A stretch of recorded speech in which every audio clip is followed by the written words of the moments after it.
Hi and welcome to this online session. My name is Hilke Rönnfeldt and I'm a screenwriter and director. I am based in Copenhagen, where I am currently attending the Super 16 film school.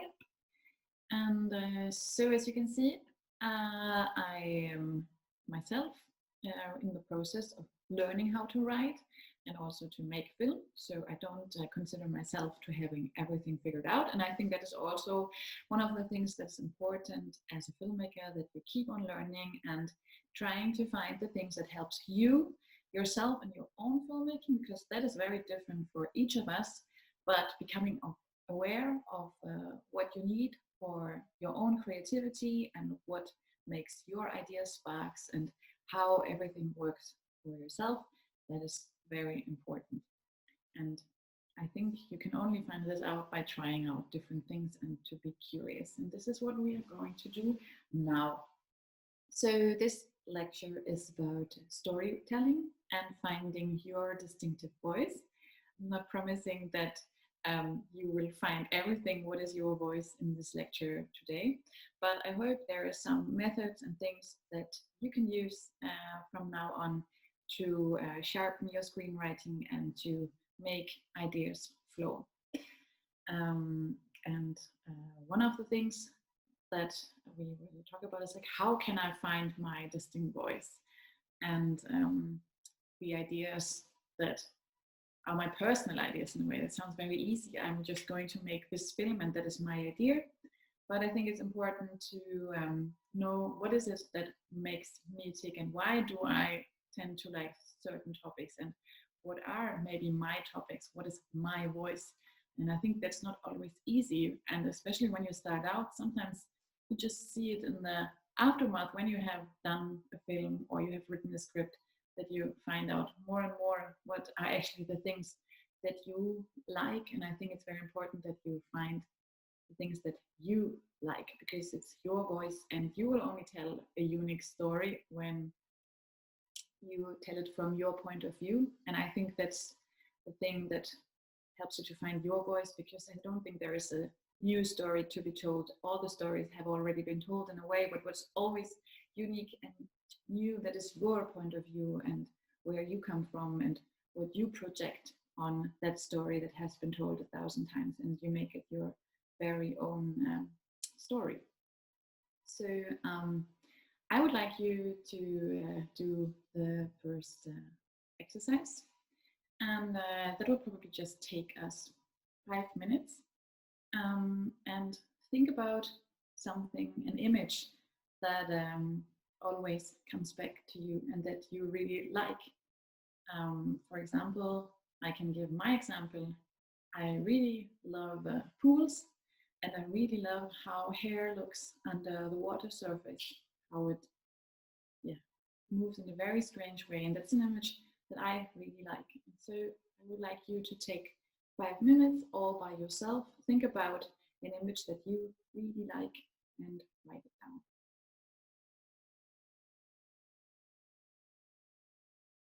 I hope every one of you has now found a nice image.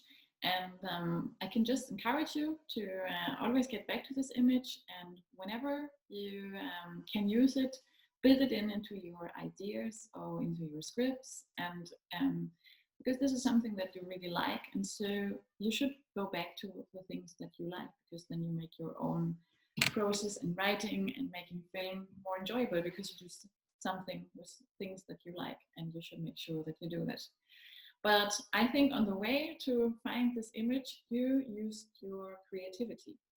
And I would like to talk a little bit about creativity, because of course it can be that you were born as a talent with a lot of creativity, but I think also creativity is something that you have to work on and that you have to train. And this is also nice because this is something that not just in you. I think this is really something you can enhance, and this you can do with a lot of exercises. And I think I would like to do a few with you to, yeah, to make your creativity flow, because I think there is something about when you stand at the beginning of doing a project that like you do now, then you're looking for ideas, and of course you need your creativity to find ideas. But how can we generate these ideas and work our creativity? I think in the very beginning, there's just like everything is possible. And that's of course nice, but this can also be stressful when you think, oh my God, everything is possible. So what do I do? I find everything interesting. There's not just this one thing interesting. And I think you also maybe discover that you have certain lanes that you always use, or that are the ideas that are coming back to you. So in a way, you are maybe already limited because you have already ideas that you know that you're very interested in. But if you don't have them, then it's sometimes helpful to give yourself a few limitations to find an idea, and to limit this, to give you a few limits to your creativity. I would actually like to ask you to do an exercise that is called flow writing. And we do this now because you are going to do a project by yourself, a short project about storytelling, and you're going to film it. But if you, it could be that you already have an idea, but also if you don't have an idea, we use the next 8 minutes and just flow write. And what does flow write mean? I hope every one of you has something to write, like a piece of paper or maybe on your computer. And the next 8 minutes, you basically just write down what comes to your mind. And important is that you don't stop in between. So if you have a pen, then just don't stop writing with a pen. Just continue writing, writing, and don't stop. And if you're working with your laptop, then just keep on writing and make sure that you don't stop for 8 minutes. Ask someone to take the time so you don't have to look at your watch and limit yourself by looking at it. So I hope you're ready. Give you a short time for the setup. And so the next 8 minutes, you basically just write down what comes into your mind about things that you have maybe seen in the last days, or something about the room you are sitting in now, the new people that you are maybe in groups sitting with. Everything is allowed, and also it will be just for yourself, so you don't have to read it out to each other. It's just to write in flow.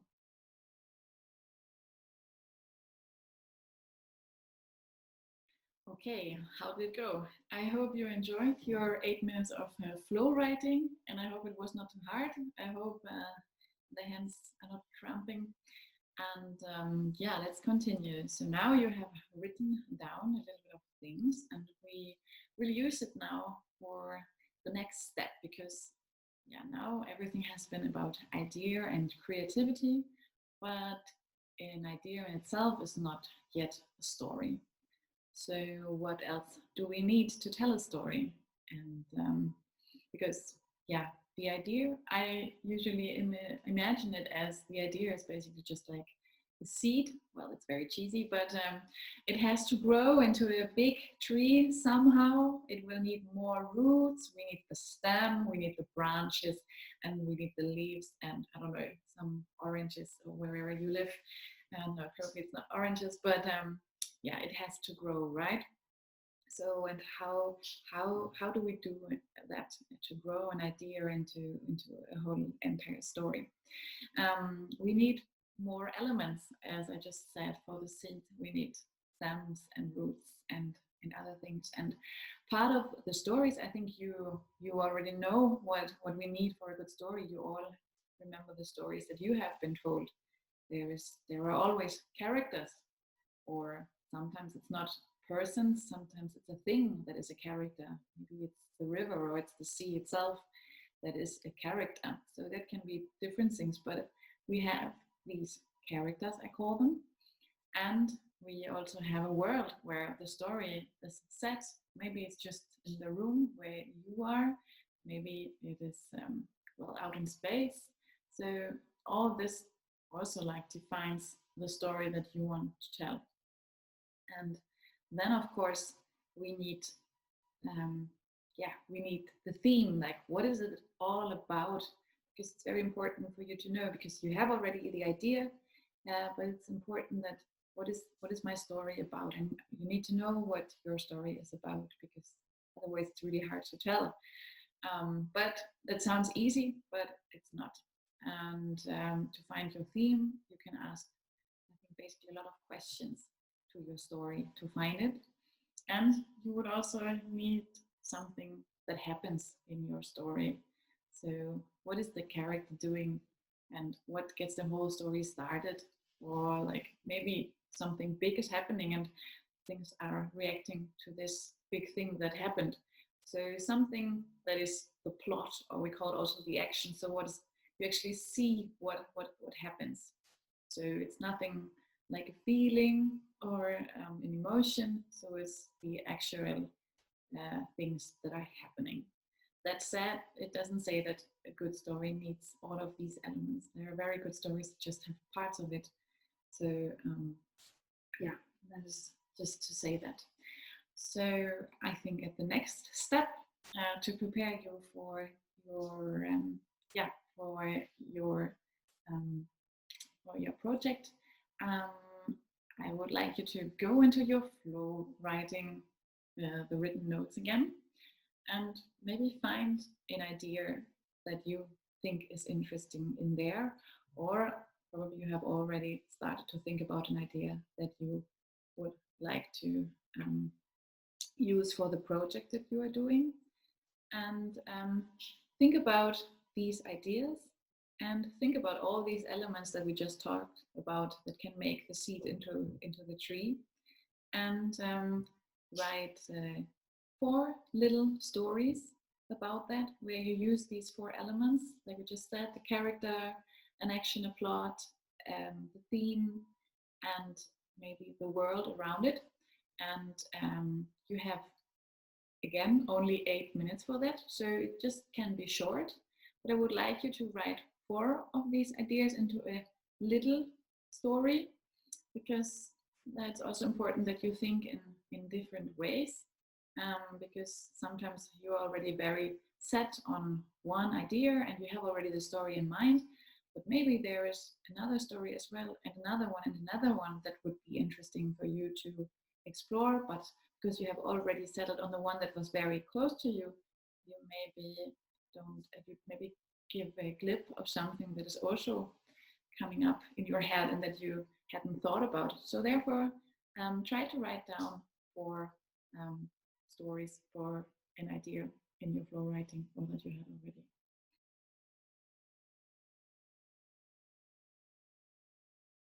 Okay, welcome back. And yeah, now you have generated already quite some material, and I hope this will help you to work on your projects for future. So I would like to go a little bit more into detail, and I hope you can use this also for future projects. But we talked about the elements character and world, and now I think I would like to yeah, work with you a little bit on characters, because characters are really important, and it's important that they feel authentic to us, I think, and that they feel real. But what do I mean with authentic and real? Because I think it could also like be an alien character that could be authentic and real, because it doesn't need to be like a real human person in a way. But I think they feel a character feels real to us when it is inspired by by real life and real life around us. So a good way to make sure that characters feel real is to observe what surrounds us, and look at the people that surrounds us. And I think you do this also when you create your stories. I think there's often the inspiration that someone reminds you of this, and you would like to maybe create a character. So in a way you could, yeah, use that, someone familiar around you, someone from your family that you maybe know very well. You know what makes this person tick. You also maybe like have something special, how they look like and how they talk. and take this as an inspiration for the character of your story. And another way is also just to go out. I think a really nice exercise is to just sit yourself in a cafe or go to the supermarket and look at the person that is in front of you and see what is this person buying, and work your creativity. Why is this person buying this? What are the person's plans for tonight? Maybe why is this person only buying pizza, or is this a vegan person in front of me, and what's going to happen? I mean, there's also like a lot of input that you can just take from your surroundings, and I think that makes the characters more real, because there are things from the real life that you you put into them or inspire them. Mm, and what we often talk about when we talk about characters is that you need to know your characters very well. And yeah, how can you know your characters very well?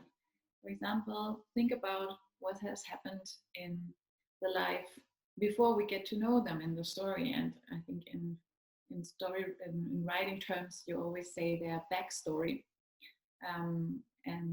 Yeah, the backstory could be like how did they grow up, and what what were they like when they were in school, or what were big things that happened in their past life that really influenced what happened, and why they are acting like this now. So it's really important to know the backstory of your characters, even if you don't have this in your story. But sometimes it makes it really easier for you to understand why your character does this and that, and you also have a reason why your character does this and that. Mm, and then it could be also very interesting when you dive a little bit into the mindset of your character, and also listen to the voice of your characters, because sometimes when you start writing and creating characters, you are the one who writes them. And for example, if you write their dialogue and the way they talk, it sounds very much the same, because at the moment you don't know your characters that well, and um, you're just writing in the way that you would talk.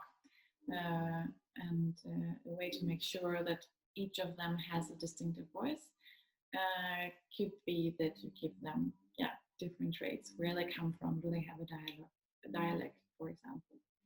And a very good exercise that I would like to use, that I use, and would like to do with you now, is to write the diary entry of a character you were interested in and you would like to work with, either for this project or I think you can definitely use it. And so basically just write down what happened to that character today. And you have, again, 8 minutes to write that down. So really put yourself in the mind of your character. And also, if you have already a story that you want to use in the project, you can think a little bit about that. But just think about how your character sees things, and how the character has, what the character has experienced today. And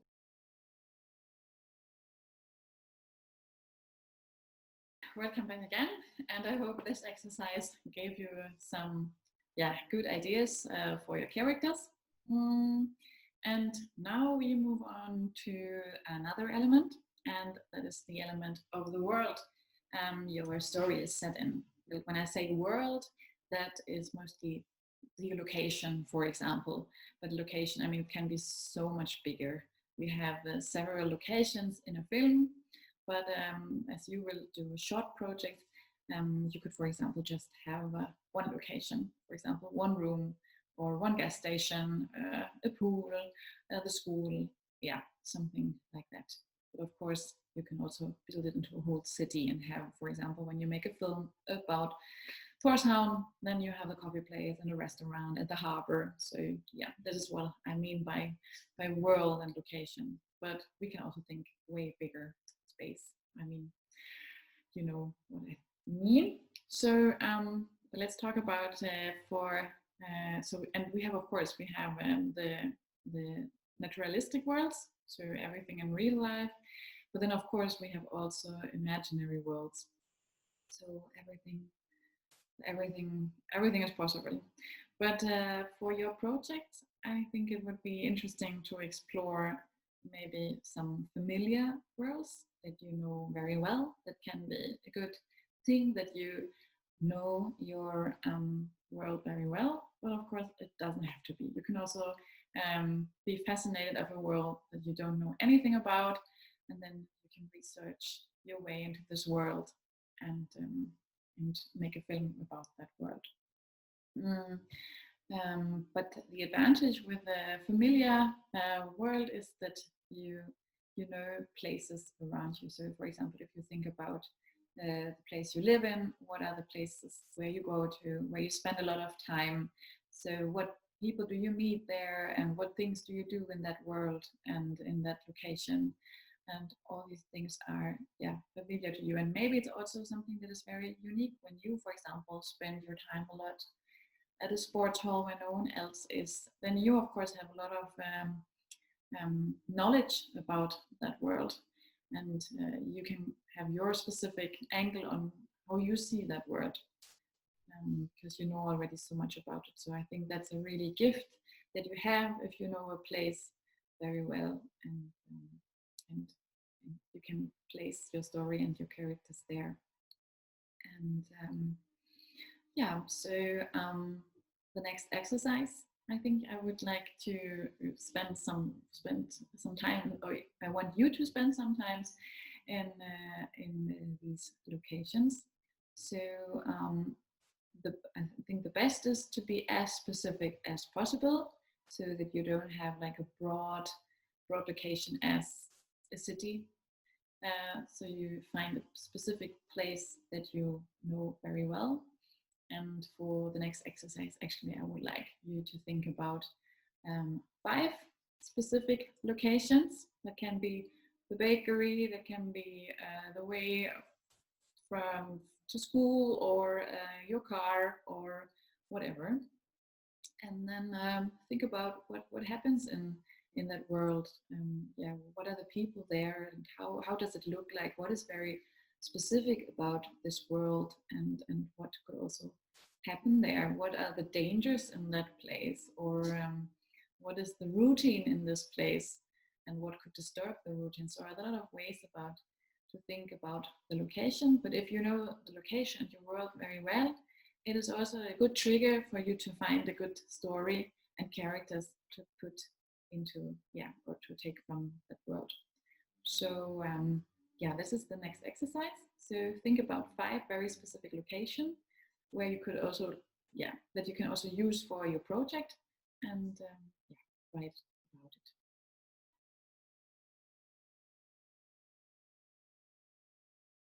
All right, welcome back from your worlds. I hope you could dive deep into it, and have now at least like 5 different worlds you can pick from.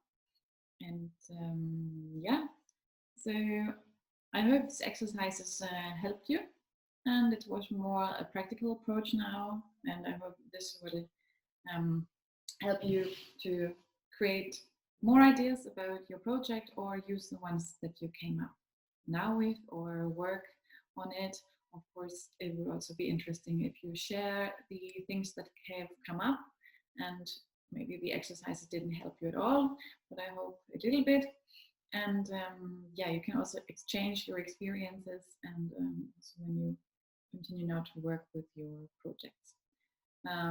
So I would just recommend that you try to use some of the material, and choose from the things that you really liked in that, because now you have basically worked very fast, and I hope it was not too exhausting to create all these kind of things. So probably you would need a little break.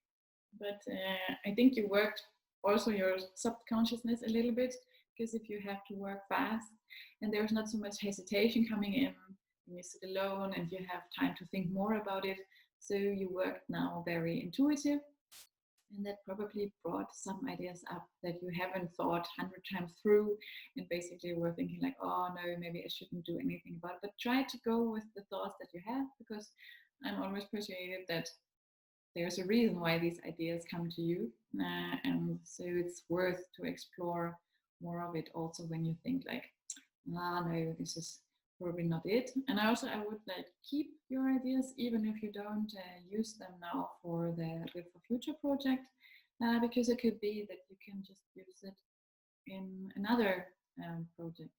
Because I think it often happens that you work on a story and you realize you have a lot of elements, a lot of characters, a lot of themes. Because I think there are a lot of things that you want to explore and you are curious about. But it's also important to look at your project, and in your project, they are short projects. So how much space is there actually for a lot of ideas? And sometimes you have to be very specific how much you can actually fit in the time that you have. And then you realize that you want to make 3 or 4 films, but there's only room for one film. But I mean, it's not that you have to throw it out and throw it away. Just keep it and keep it for your next project. So yeah, I hope that was helpful and a little bit entertaining, hopefully. And yeah, that you can use it for the project. And I would usually ask if you have any questions now, but you are more than welcome to contact me if there's anything you would like to know through Carolina and Caroline, if they, if there's anything you would like to ask. And yeah, I cross my fingers for your project, and I'm really looking forward to see them and what you have come up with, and hope it will be a really nice experience. So yeah, best regard from here, from this online session without seeing you guys, but I hope you enjoyed it. Okay, take care and good luck with the projects. Bye.